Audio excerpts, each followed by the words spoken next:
ഭീകരവാദത്തെ തുടച്ചു നീക്കാൻ എന്ന പേരിൽ സൈന്യത്തിന്റെ ബലം വർദ്ധിപ്പിച്ച് അമേരിക്കയുടെ കരുനീക്കം.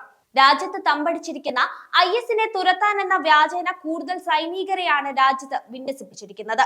അമേരിക്ക തന്നെയാണ് ഇക്കാര്യം വെളിപ്പെടുത്തി രംഗത്തെത്തിയിരിക്കുന്നതും.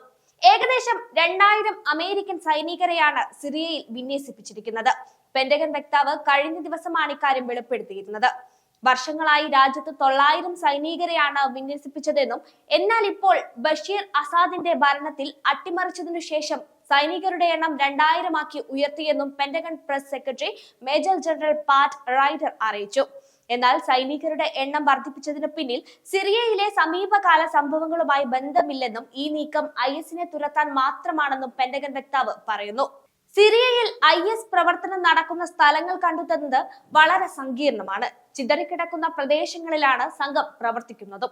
അതിനാൽ തന്നെ അമേരിക്ക സ്ഥിരമായി തങ്ങളുടെ സൈനിക സന്നാഹത്തെ സിറിയയിൽ നിലനിർത്താറുമുണ്ട്. ഇതുമായി ബന്ധപ്പെട്ടാണ് സിറിയയിൽ തങ്ങളുടെ സൈനിക സാന്നിധ്യം വർദ്ധിപ്പിച്ചതിനെ കുറിച്ച് സ്ഥിരീകരണവുമായി അമേരിക്ക രംഗത്തെത്തിയിരിക്കുന്നത്. 2014 മുതൽ തന്നെ അമേരിക്കൻ സൈന്യം സിറിയയിൽ സജീവമാണ്. തീവ്രവാദികളെ വേരോടെ പിഴുതുകളയുക എന്ന ഉദ്ദേശത്തോടെയാണ് അമേരിക്ക തങ്ങളുടെ സൈനികരെ സിറിയയിൽ നിലനിർത്തിയിരിക്കുന്നത്. അന്നത്തെ അമേരിക്കൻ പ്രസിഡന്റ് ബറാക് ഒബാമയുടെ കീഴിലുള്ള ഭരണകൂടം സിറിയയിൽ നിന്ന് തീവ്രവാദികളെ തുരത്താൻ വ്യാപക വ്യോമാക്രമണങ്ങൾ ആരംഭിക്കുകയും ചെയ്തിരുന്നു. ഇതിനിടെ 2019 പ്രസിഡന്റ് ഡൊണാൾഡ് ട്രംപ് അധികാരത്തിൽ വന്നതോടെ സിറിയയിൽ നിന്ന് എല്ലാ അമേരിക്കൻ സൈനികരോടും പിൻവാങ്ങാൻ ആവശ്യപ്പെടുകയും 900 സൈനികരെ മാത്രം നിലനിർത്തുകയും ചെയ്തു.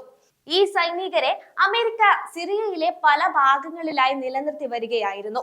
ഇതിനിടയിലാണ് അമേരിക്ക 1100 അധിക സൈനികരെ ഇപ്പോൾ കൂടുതലായി വിന്യസിപ്പിച്ചിരിക്കുന്നത്. കഴിഞ്ഞ വർഷം ഗാസയിൽ ഇസ്രയേൽ യുദ്ധം ആരംഭിച്ചതു മുതൽ സിറിയ ഉൾപ്പെടെയുള്ള മധ്യേഷ്യൻ അമേരിക്ക തങ്ങളുടെ സൈനിക സാന്നിധ്യം വർദ്ധിപ്പിച്ചിരുന്നു. എന്നാൽ അമേരിക്കയുടെ ഈ സേനാ വിന്യാസത്തെ റഷ്യ സംശയദൃഷ്ടിയോടെയാണ് വീക്ഷിക്കുന്നത്. റഷ്യക്ക് സിറിയൻ തലസ്ഥാനമായ ഡമാസ്കയിലും സിറിയയ്ക്ക് റഷ്യൻ തലസ്ഥാനമായ മോസ്കോയിലും എംബസിയുണ്ട്. മാത്രമല്ല, റഷ്യയുടെ കരിങ്കടൽ കപ്പലുകളുടെ ഏക മെഡിറ്ററേനിയൻ നാവിക താവളം സിറിയൻ തുറമുഖ നഗരമായ ടാർട്ടസിലാണ് സ്ഥിതി ചെയ്യുന്നതും. ഇക്കാരണത്താൽ IS-നെ തുരത്താൻ എന്ന പേരിൽ സിറിയയിൽ അമേരിക്കൻ സൈനികരുടെ എണ്ണം വർദ്ധിപ്പിച്ചത് വളരെ സംശയത്തോടെയാണ് റഷ്യ നോക്കിക്കാണുന്നത്. 2017 റഷ്യയും സിറിയയും രാജ്യത്തിന്റെ കിഴക്കൻ ഭാഗത്തുള്ള ടാർട്ടസ് നാവിക താവളവും ഹെമീമും വ്യോമതാവളവും 49 വർഷത്തെ പാട്ടത്തിലാണ് കരാറിൽ ഒപ്പുവെച്ചിരിക്കുന്നത്.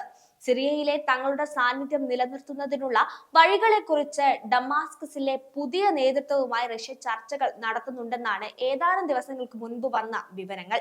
സിറിയയുടെ പുതിയ നേതാവ് അബു മുഹമ്മദ് അൽ ജുലാനി എന്ന പേരിൽ അറിയപ്പെടുന്ന അഹമ്മദ് ഹുസൈൻ അൽ ഷറായെ പിടികൂടുന്നതിലേക്ക് നയിക്കുന്ന വിവരങ്ങൾ നൽകുന്നവർക്ക് $10 മില്യൺ പാരിതോഷികം നൽകുമെന്നും വാഗ്ദാനം അമേരിക്ക പിൻവലിച്ച സംഭവം കൂടിയായതോടെ റഷ്യക്ക് കൂടുതൽ സംശയത്തിന് ഇടയാകുന്നു.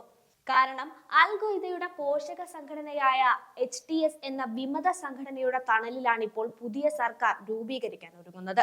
നേരത്തെ അമേരിക്ക ഈ സംഘടനയെ ഭീകരവാദ സംഘടനയെന്ന മുദ്ര കുത്തുകയും സംഘടനയ്ക്ക് വിലക്ക് ഏർപ്പെടുത്തുകയും ചെയ്തിരുന്നു. എന്നാൽ ഇപ്പോൾ ആ സംഘടനയെ ഭീകരവാദ ലിസ്റ്റിൽ നിന്ന് ബൈഡൻ ഭരണകൂടം ഒഴിവാക്കിയിരിക്കുകയാണ്. അതുകൊണ്ട് തന്നെ സിറിയയിലെ അമേരിക്കയുടെ ഈ ചെയ്തികളെല്ലാം റഷ്യ സംശയത്തോടെ വീക്ഷിച്ചുകൊണ്ടിരിക്കുകയാണ്.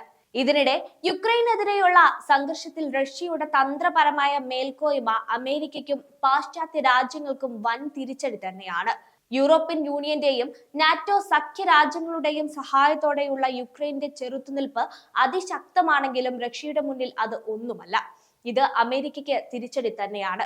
റഷ്യയുമായി നേരിട്ട് ഏറ്റുമുട്ടാൻ ഭീതിയുള്ള അമേരിക്ക ഇപ്പോൾ ഏതെങ്കിലും രാജ്യത്തിന്റെ മറ പിടിച്ചാണ് റഷ്യക്കെതിരെ കളിക്കാൻ ഇറങ്ങുന്നത്. ഈ ഒരു അടവാണ് അമേരിക്ക ഇപ്പോൾ സിറിയയിലും എടുക്കുന്നത്. എന്നാൽ റഷ്യയുടെ ശക്തി പ്രഭാവത്തിന് മുന്നിൽ എവിടെയും അമേരിക്കയ്ക്ക് തിരിച്ചടി തന്നെയാണ് ഫലം.